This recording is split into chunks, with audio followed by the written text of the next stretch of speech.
Hello, everybody.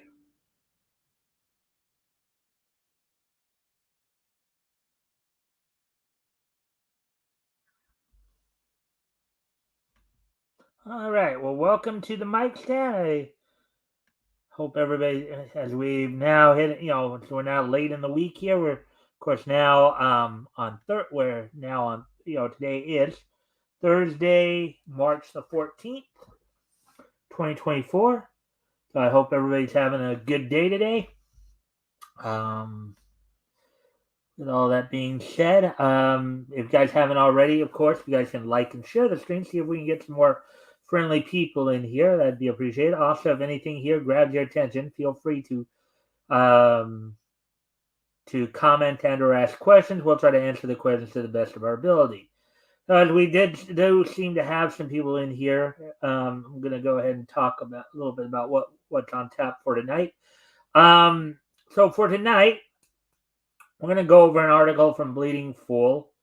Apparently, Avi Green has some things to say about Transformers the movie, the one from back in the 80s. I, of course, watched that one as well. That was one of the, I grew, I was, I'm an 80s kid, right?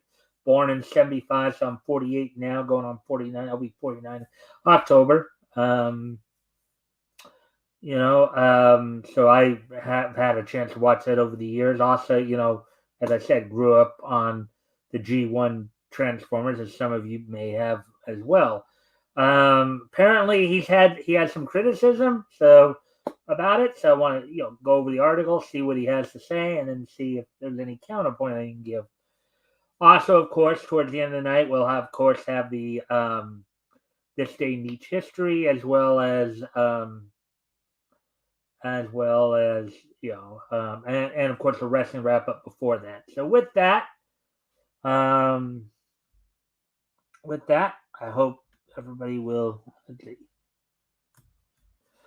hope everybody will be ready to. And as I said, if anything here grabs your attention, feel free to comment and or ask questions. We'll try to answer the questions.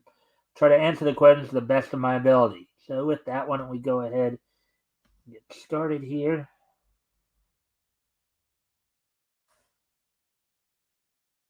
All right. Let me pull that up here.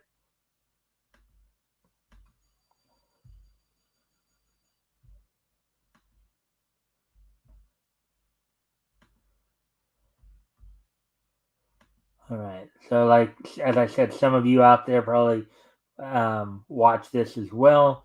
But let's take a look. So, Transformers the movie was a setback for feature-length animation.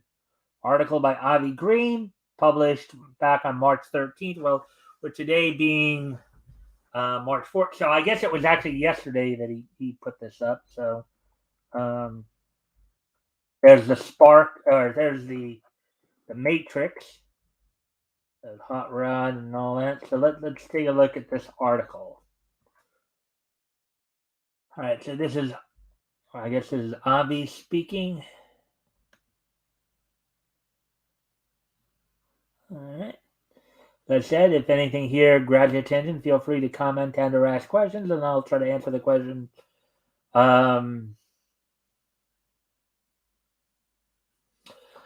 Let's see. So Avi here saying, I've written a time or two before about the unsuccessful Transformers the movie cartoon from 1986, intended by Hasbro as one of the most idiotic notions for how to replace their first line of toy models with a second, wasting a lot of money on a cinematic production in the process, and thought of addressing at least one more item on the subject 3 years ago.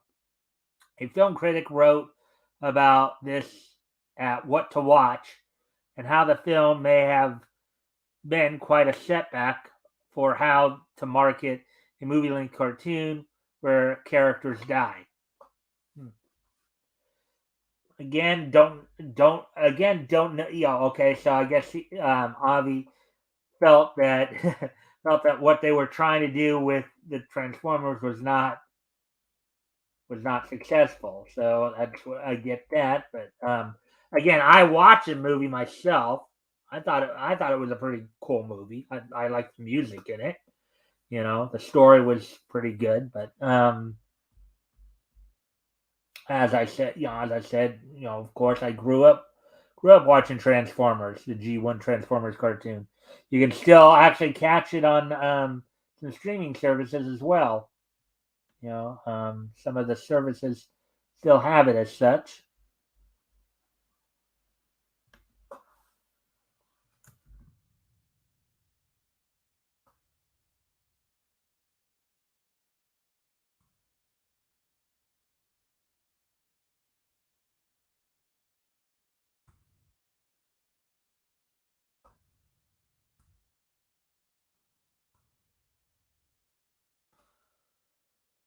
All right, so let's see. Let's get back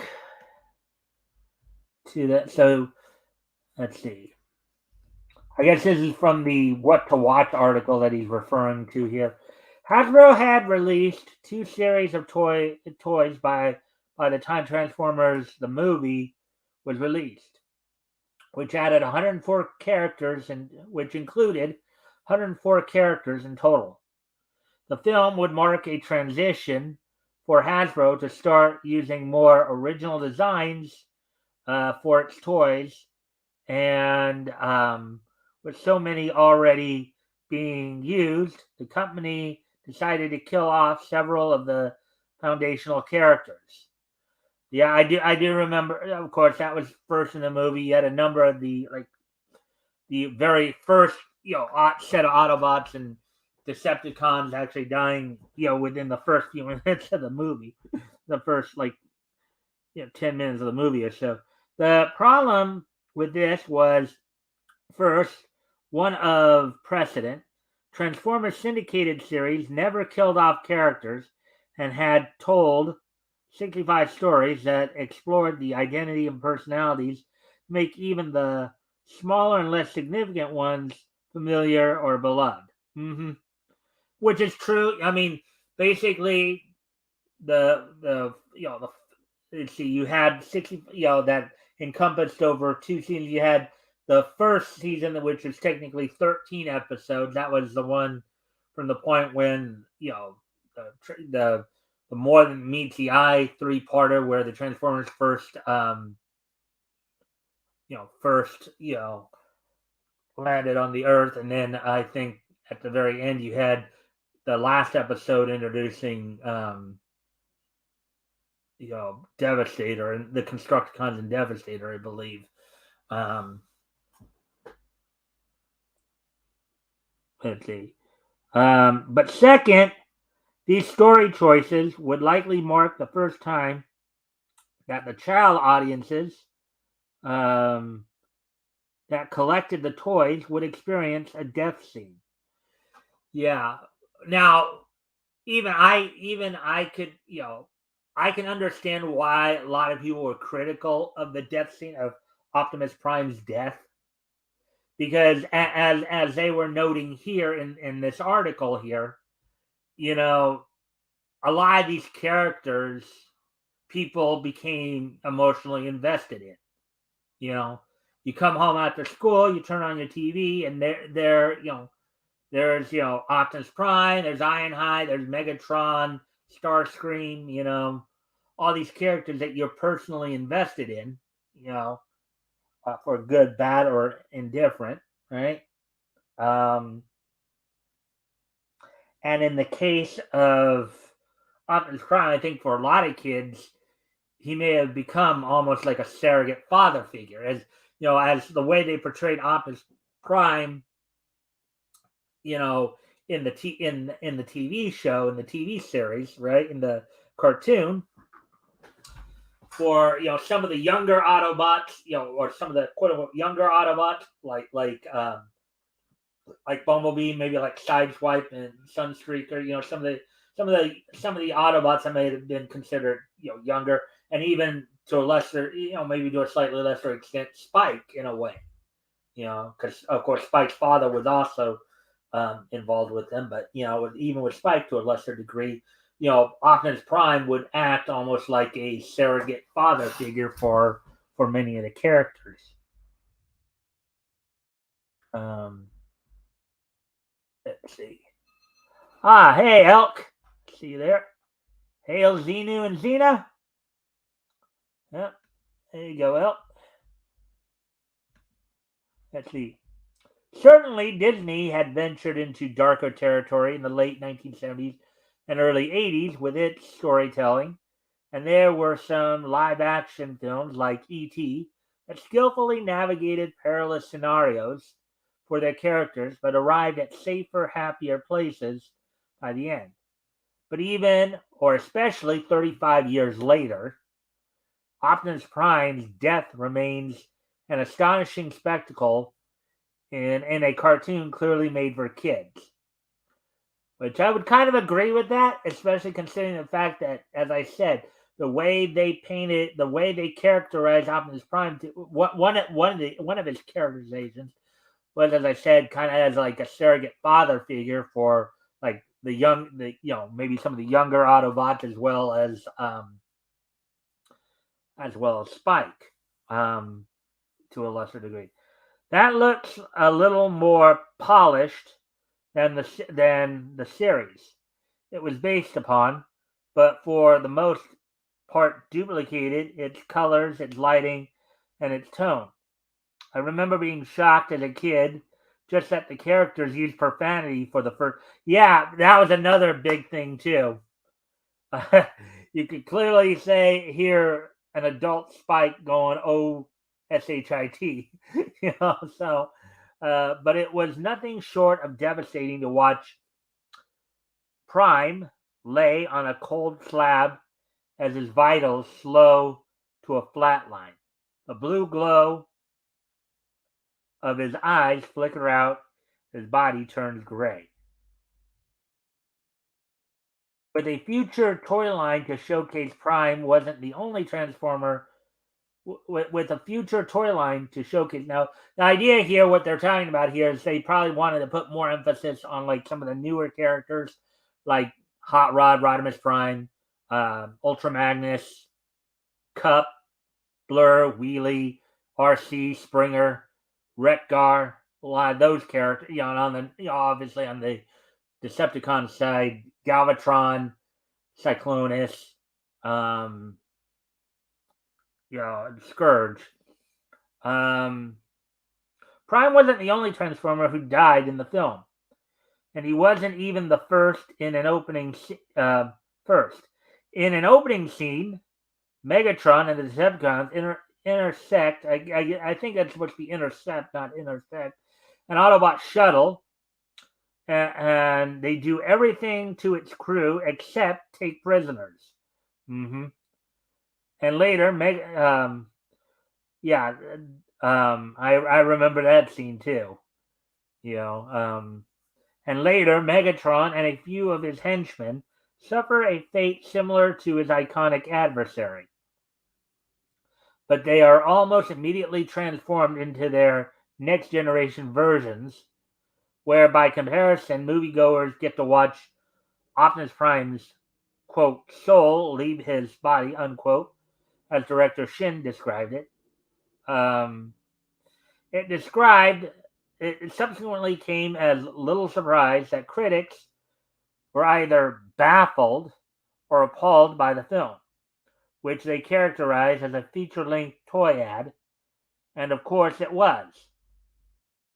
But what's more unexpected is how unprepared the storytellers were to the backlash that ensued by killing off these iconic characters, starting with children themselves and inevitably moving on to parents furious about having to console and explain mortality for after taking their child to the future length toy ad, which is true. And it looks like they're about to hit on a point I was going to just start naming, but I can see in the next line there they're about to hit a point that I was going to make about GI Joe. But let's see.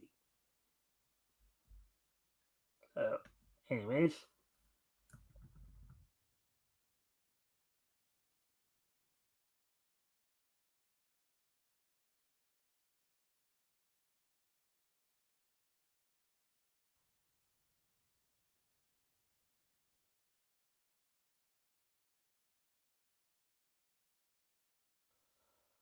All right, so getting back to the article here, let's see. And again, as I said earlier, one of my big points about the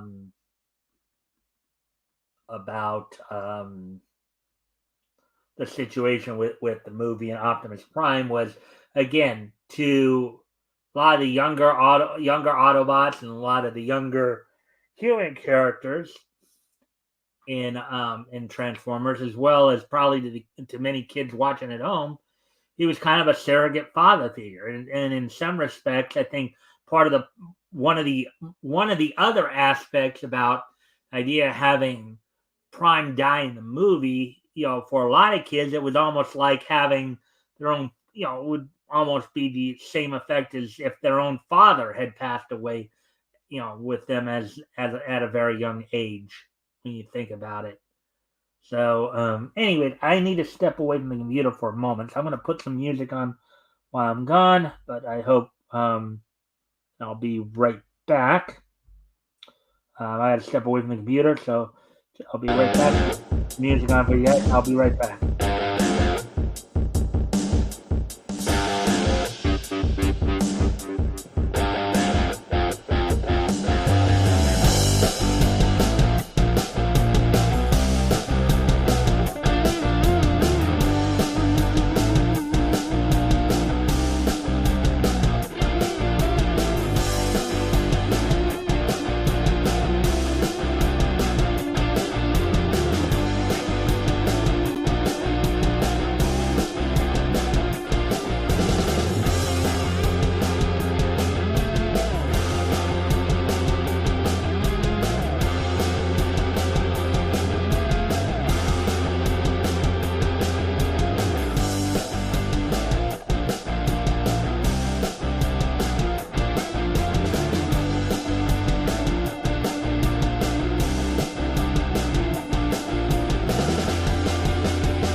All right, I'm back now. So, anyways, let's get back to this article. Well, let me just do more. Let's see if we can see if.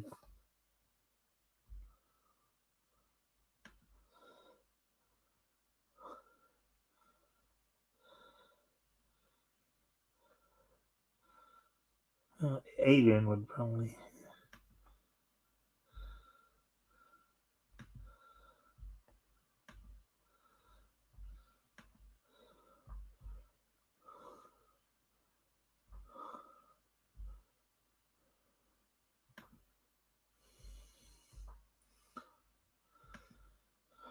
All right. So, anyways, getting back to the article here. So, again, still doing the what to watch, still referring to the what to watch article. Obviously, G.I. Joe the movie followed soon after. In fact, it was supposed to be released first. The production delays held it up, and the box office failure of Transformers the movie prompted them to rejigger it to direct to video. Yeah, among other things. But those obstacles ended up giving the production time to react to the criticisms Transformers in particular, viewers' profound disappointment that a beloved character died. They had similarly embarked on a throat-clearing exercise with G.I. Joe with the plan to kill off none other than Duke. Yeah, I'd heard about that too. Effectively, the main character in the series. In the film, Duke is seriously wounded and goes into a coma. But because Transformers the movie, uncredited screenwriter Buzz Dixon created replacement dialogue after what was supposed to be his death scene, which is still in the film. Um, that first indicates he has gone into a coma, and later that he successfully recovered from it, although he is never seen again. Yeah. And well, there was unlike with Transformers the movie, they didn't do another season of or at least of that GI Joe. I think Deke did another GI Joe series, but I don't think it was considered part of the American Hero canon. After that, very few children's oriented stories even went near topics like death. Although, of course, they were willing to explore war, violence, and destruction, pain and fear were systematically eliminated as tools, much less consequences, for characters in kids' shows and movies, unless they were used in the service of telling some sort of lesson.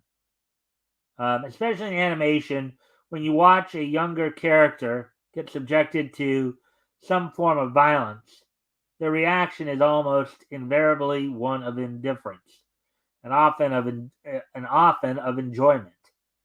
In an early scene in the Angry Birds movie, for example, Red punts a little bluebird who disturbed his sleep into the ocean. And the film makes a special effort to indicate that the little bird enjoyed the experience. Even where the character's aggression is the cornerstone of the plot, the recipient of his rage is unbothered and even delighted by how he expresses it. And the original Despicable Me works overtime to highlight just how much fun Gru's orphans are having at all times, no matter what sort of dangerous scenario his choices might have landed them all in. I guess we're getting back to Avi here. Avi's commentary here.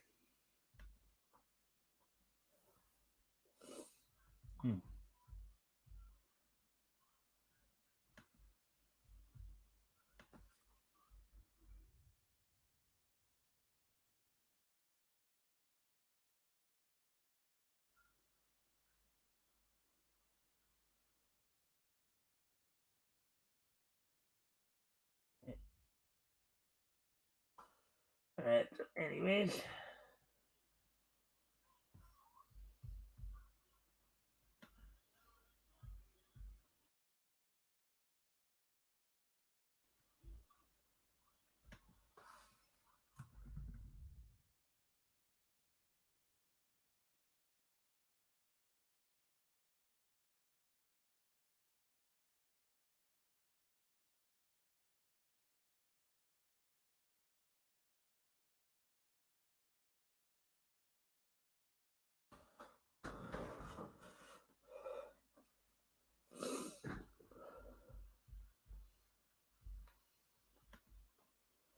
All right, so this is Avi speaking now.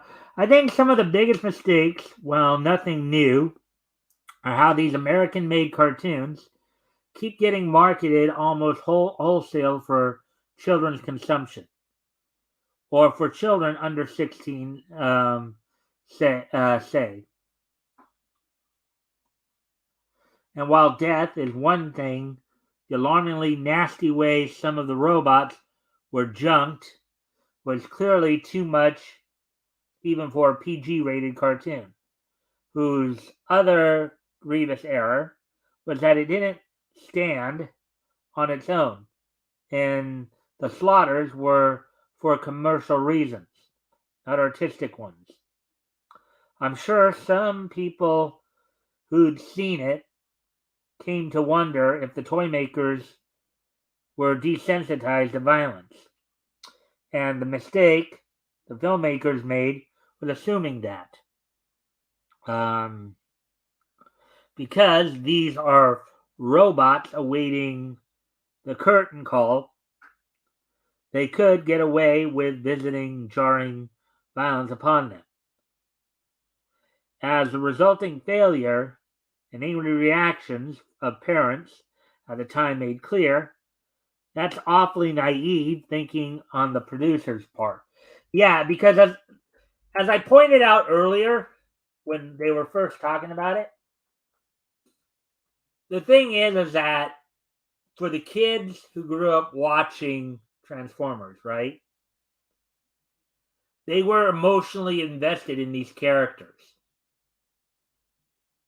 It was like interacting with the at the time, of course, all the Transformers were male. It wasn't until wasn't until late in the second season when you saw like Elita 1 and Firestar and Moonrays, all them being introduced, that there were actually female robots, but a female Autobots. But until we got to that point, they were all male. So it was basically like seeing, your older brothers, maybe your uncles, maybe, and as I said, even with Optimus Prime, kind of like your surrogate father figure, right? Your dad.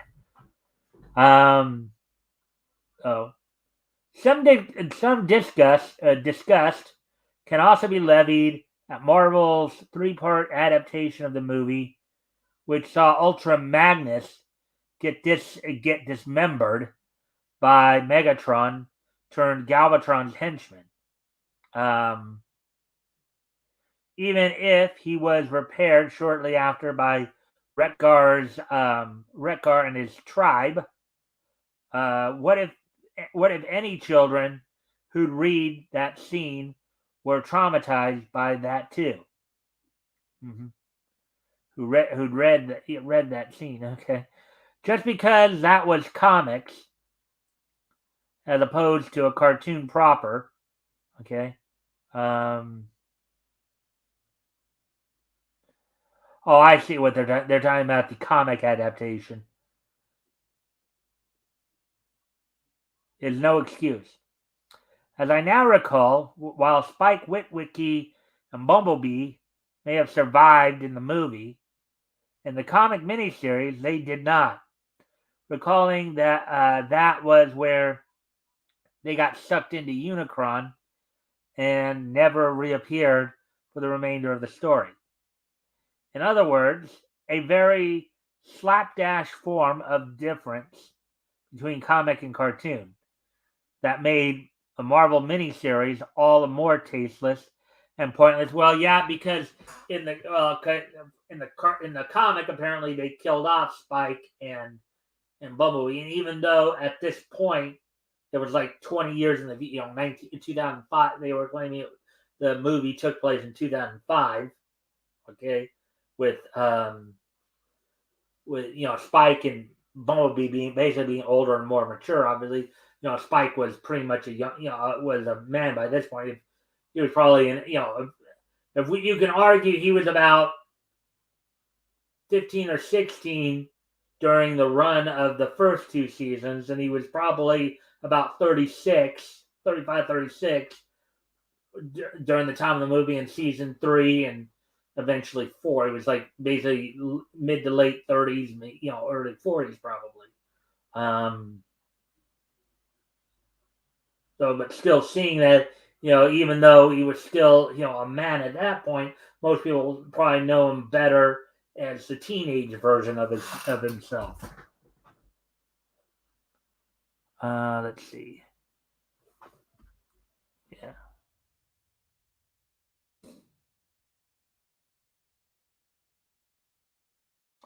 And while I do appreciate that one of their producers, Ron Friedman, tried to talk Hasbro executives out of killing off Optimus at the time, Something that's unclear, and I guess this is still Avi talking here, unclear in hindsight is whether Friedman extended the same defense to at least a few other Autobots who were dumped on the scrap pile during Megatron's attack on the craft.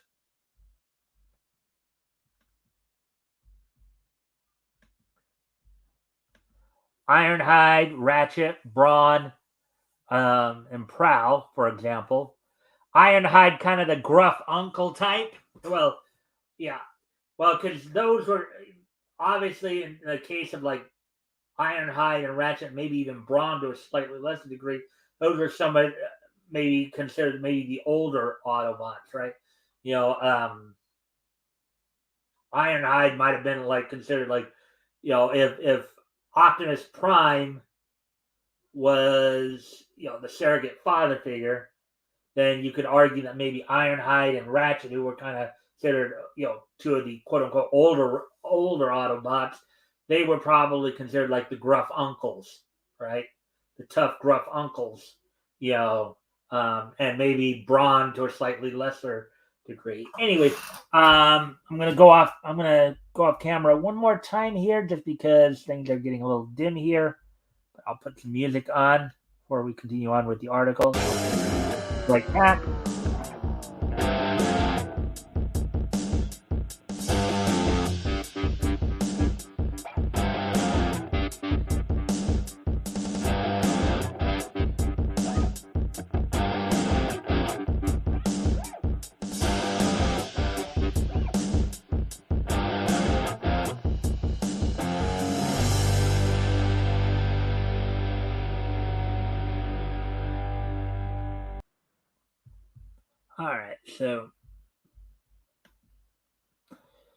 All right. So, anyways,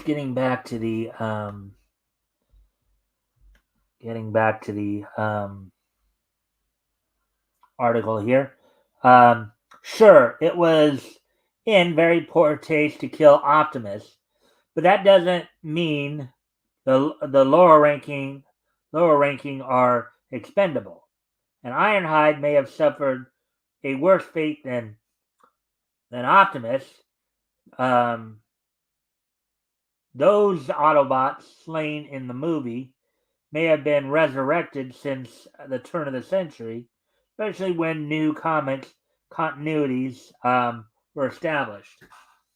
Yeah, because if I understand correctly, it was kind of done off screen a bit, but the suggestion was that Ironhide actually had his head blown off. Megatron just completely blasted his head off, I think was the implication. Even when I watched the movie, I didn't even pick up on that until after I'd read about that years later. But if Friedman did nothing to defend them back in the day, as he did Optimus, that's decidedly pathetic. I will say though, it's pretty flattering.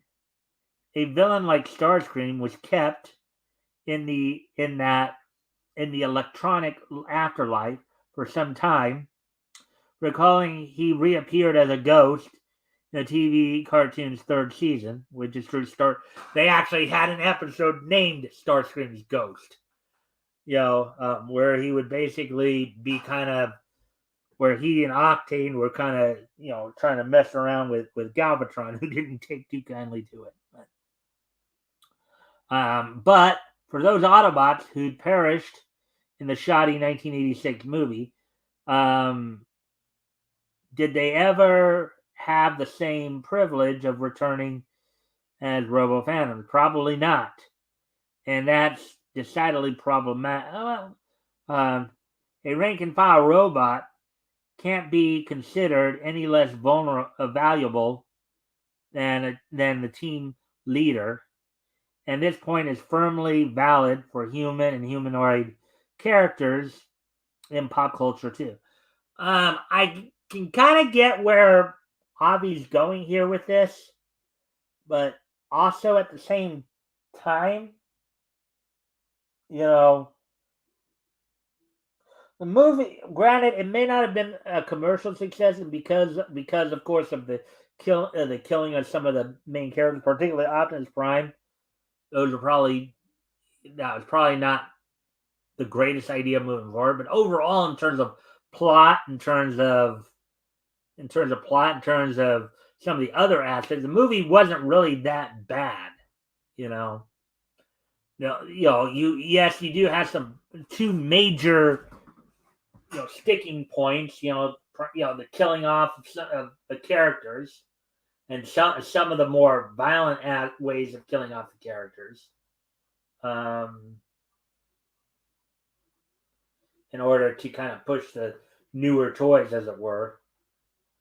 Um, but I think the biggest criticism here, I think the biggest criticism overall is the fact. I mean, I think in response to what, and I don't know, he hasn't really mentioned it here yet. I don't know if he will or not. But in response to the backlash, they actually did bring Optimus Prime back. Um, you know, Bailey at the very end of the, um, you know, they brought him back at the very end of the third season there, where basically, all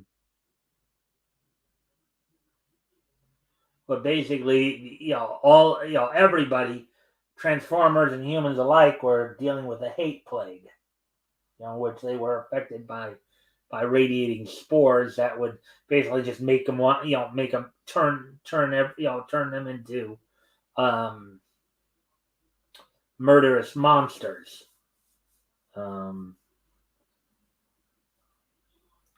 But anyways, let's see now here.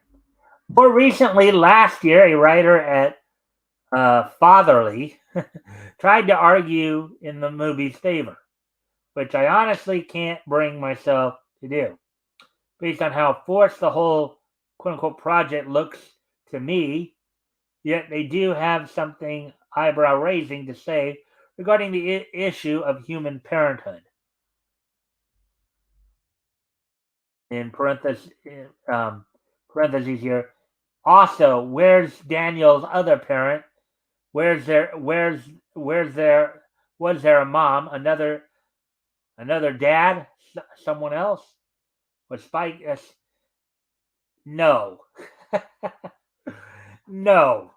Spike was not a single dad, and no, the other parent wasn't another guy. That one article that I guess he's relating to, whatever. Apparently, the guy didn't watch the movie.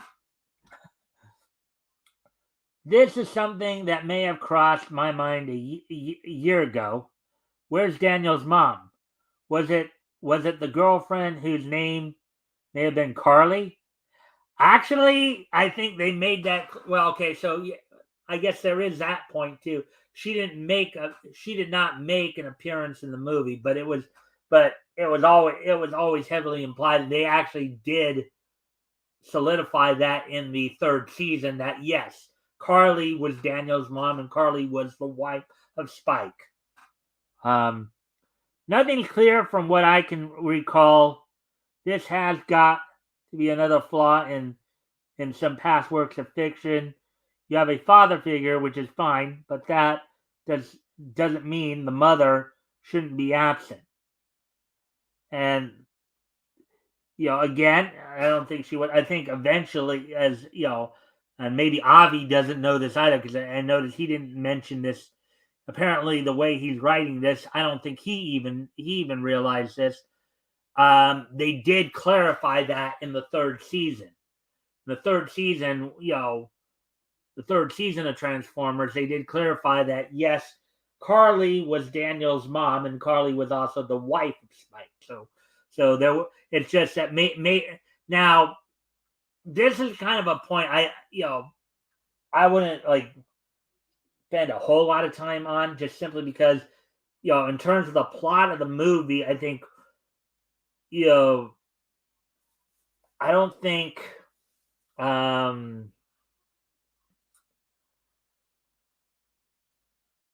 I don't think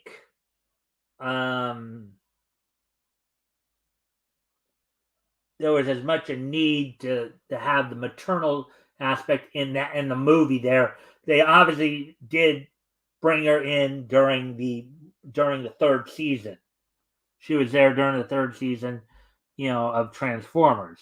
And I'm sure if the fourth season, which was the rebirth, the fourth season, which we now know is just the 3-part rebirth saga, that introduced the headmasters, the American timeline. If they had continued that season, she would have probably been involved there as well. But even today's woke culture doesn't seem interested in fixing said flaws with the way women see such contempt leveled at them and how they're reduced to political tools in the process. Yeah, I don't think Carly's absence from the movie had anything to do with politics. I think the producers probably felt that that everybody would know that Carly was most likely Daniel's mother. They even went on to confirm it in season 3 of the Transformers cartoon.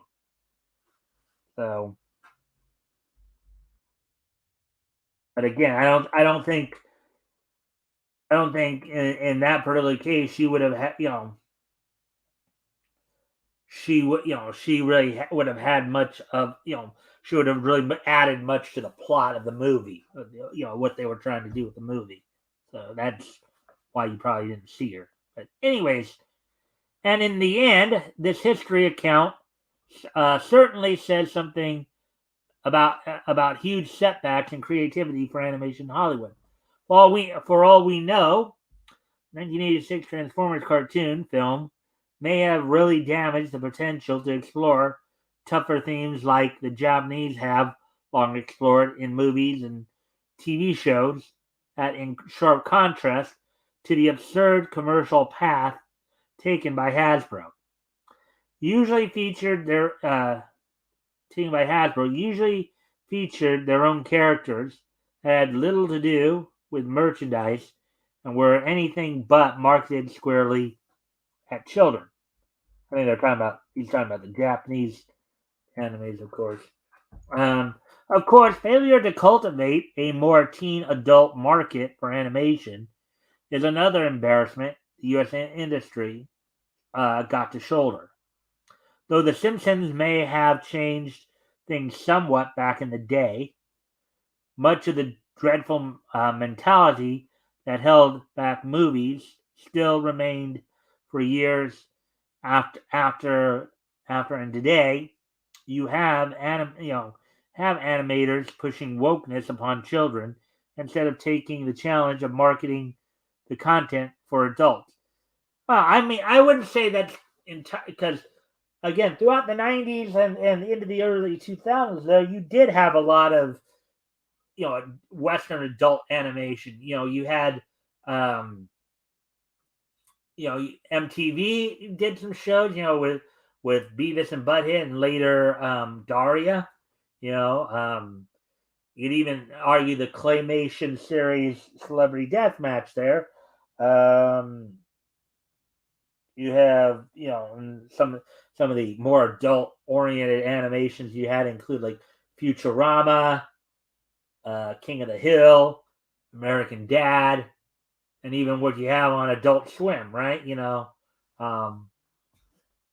So I don't know if maybe now they're not doing that as much, but there was a time they were doing that quite a bit. So, anyways, let's see, where are we at here? And today you have animators. Okay. This is exactly why the USA animation industry is still such a fiasco. See it for yourself. Here's a link to the full-length feature film. And I don't need to see. I don't need to see it because I've watched the film. As I said, I don't overall in terms of plot, in terms of other aspects. I think the movie wasn't as bad as maybe Avi is putting it, but I think he's putting more emphasis on the things that went wrong with the film and maybe the things that were right made it more entertaining. The music soundtrack, kind of the evolution of the characters that were there. Those things I think he's not accounting for. I think the thing that made the thing that ultimately led to if he's calling Transformers the movie a financial failure, the thing that I think ultimately hurt it was the death scene, particularly the one of Optimus Prime, because of the emotional investment many of the fans had in the characters, particularly the kids. Anyways, that's all for that. We're already at quarter till, so I think we'll move on. Get ready to move on to this day in each history. Oh boy.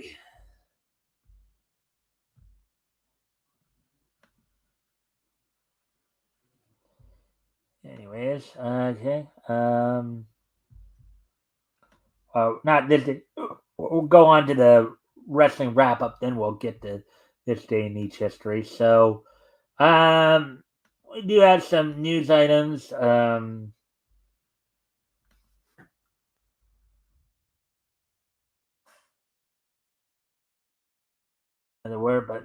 first off, let's see. I recall for the now kind of some integrated WWE AEW news. I guess I might as well just start with talking about Dynamite. You know, tonight's episode of Dynamite as last night's episode of Dynamite. As on last night's now, it's official. Mercedes Moné, aka formerly WWE's Sasha Banks, is now All Elite. She made her debut with All Elite Wrestling last night. Started off the show with addressing the fans. And there was some talk that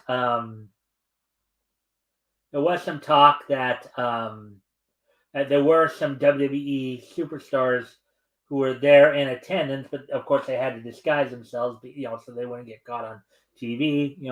Namely Bailey and Naomi were there. Bailey, of course, as Mercedes' best friend. Going back to some WWE news for a moment. So it was announced, I think, yesterday that Thunderbolt Patterson, who is a longtime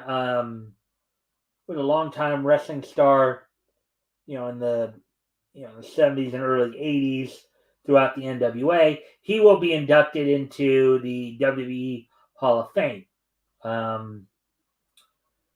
Now with Thunderbolt, now you have Paul Heyman, Bull Nakano, the U.S. Express, and now Thunderbolt Patterson all being inducted into this year's class Hall of Fame at during WrestleMania weekend. On the Friday before that. Which many people have argued is Triple H Hunter is continuing the tradition, basically the tradition that McMahon started when he established Hall of Fame, that at least one female wrestler and one black wrestler get inducted into the Hall of Fame. And this year it was Bull Nakano and Thunderbolt Patterson, respectively. You got that going on. We already talked about the WWE stars who went to Dynamite's big business last night from the TD Garden in Boston, Massachusetts. The match opened up. The night opened up, with Mercedes Moné making her, her presence known, dressing the fans. And after that, you had Samoa Joe defend the. He had Samoa Joe defend and retain the AEW World Title against Wardlow in a match that, while good, many fans, including many commentators and fans, including myself, kind of the one aspect that we panned is just how they're booking Wardlow. Wardlow should be booked better than this. He should, shouldn't be, they shouldn't build him up only to have him job to. But, Wardlow is a good athlete. He's somebody who should be getting more respected. Who should be getting respected more. Oh, and then you had the new elite of the Young Bucks, Anthony Nicholas Jackson and Kazuchika Okada, in a 6-man tag match against the 2 members of Death Triangle, Penta El Zero Miedo and Pac, and Triple Crown champion Eddie Kingston, in which the new elite, had won the match.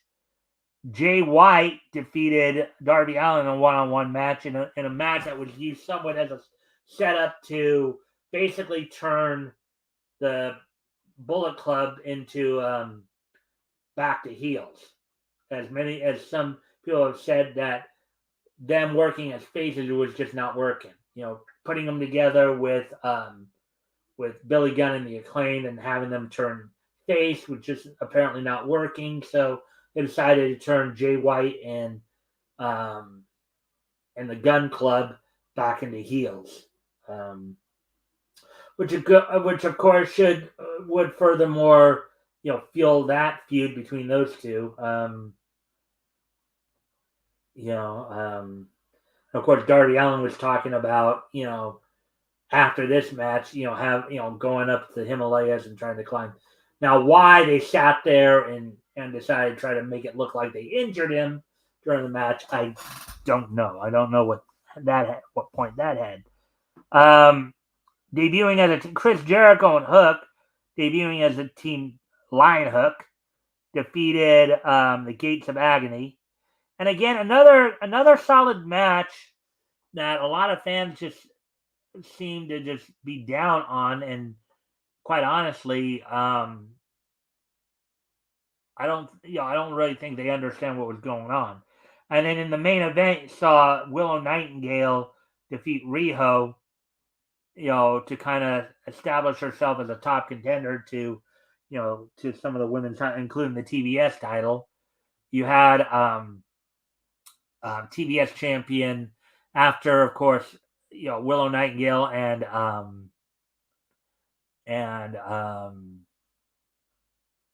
after Willow Nightingale and Chris Statlander called out the TBS champion Julia Hart and Sky Blue, they apparently attacked Statlander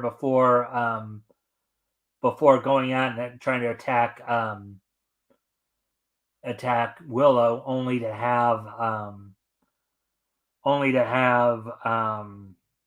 Mercedes Moné come out to basically help out and stave off the attack from Julia Hart, setting up a potential feud between Nightingale and Moné and Hart and Blue. So there we go with that. Now we do have one other thing to talk about with the wrestling wrap up real quick here, and that's tonight's Impact. And on tonight's Impact here, let's get to it. Oh wait, actually, on tonight's Impact, Mustafa Ali defends the X Division title against Chris Sabin in Chris Sabin's contractual rematch. Frankie Kazarian takes on Ace Austin in a match that was set up during a segment at last week's Impact. Joe Hendry takes on AJ Francis in a non-title tag team match. The newly crowned Knockout World Tag Team Champions Spitfire of Danny Luna and Jody Threat take on the team of Vanna Black and Bia Moss. And then in a 6-man tag team main event, Nick Nemeth, the IWGP Global Heavyweight Champion, teams with the team of Speedball Mountain of Mike Bailey and Trent Seven to take on the Rascals of Trey Miguel and Zachary Wentz and Steve Macklin. So there we go there. That's all we have for the wrestling wrap-up. So now let's go ahead and get ready to take a look back at this day in Neach history. It's today being as today being March 14th, 2024. Let's take a look back this day in Nietzsche history. History! Let me see now. All right, so first off, want to wish a happy 60th birthday to Brian Clark. Brian Clark, who many of you would remember from his time in the WWE as Adam Bomb. He was also Wrath in WCW, as well as teaming with Brian Adams towards the end of WCW's time as Chronic. So happy 60th birthday to Brian Clark, formerly known as Adam Bomb and Wrath.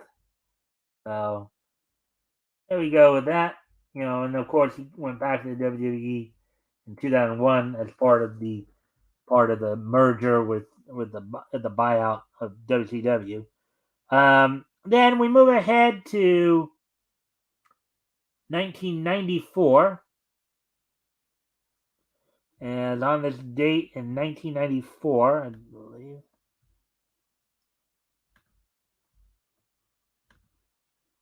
Yeah, on this date in 1994, 30 years ago today, the 70th issue of FemForce went on sale on this date back in 1994 from AC Comics. So on this date back in 1994, 30 years ago today, the 70th issue of FemForce went on sale back in 1994. Story was Beware Shindu the Sorcerer, written, penciled, and colored by Bell Black. Two other pencilers were involved, Christopher T. Allen and Nick Matherney, inked by Del Barris and Mark G. Heike, and then lettered by Lance Rebo. So that's what we have there. Then moving ahead to 2014, as on this date moving ahead to 2009. On this date in 2009, Millard Kaufman, who was a screenwriter and novelist, his works included the Academy Award nominated Bad Day at Black Rock in 1955, who was also one of the creators of Mr. Magoo. So on this date, 15 years ago today, Millard Kaufman, the co-creator of Mr. Magoo, passed away at the age of 92. He passed away just 2 days after his 92nd birthday. So on this date, back in 2009, Millard Kaufman, the co-creator of Mr. Magoo, passed away at the age of 92. And finally, we move ahead to 2014 as soon as I can find the cursor here. Anyways, on this date in 2014,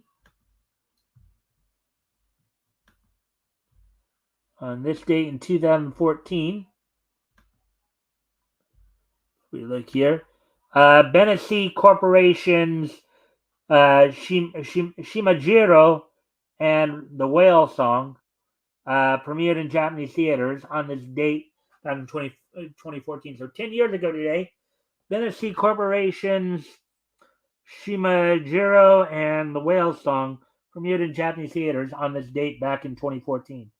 Thank everybody for being here tonight. I hope everybody enjoyed the show. Tomorrow, of course, I'll have Tim Olson on with me as we look back to February, as we continue our look back to February 1940 of comics that went on sale. We will be looking at, of course, comics that went on sale from Marvel.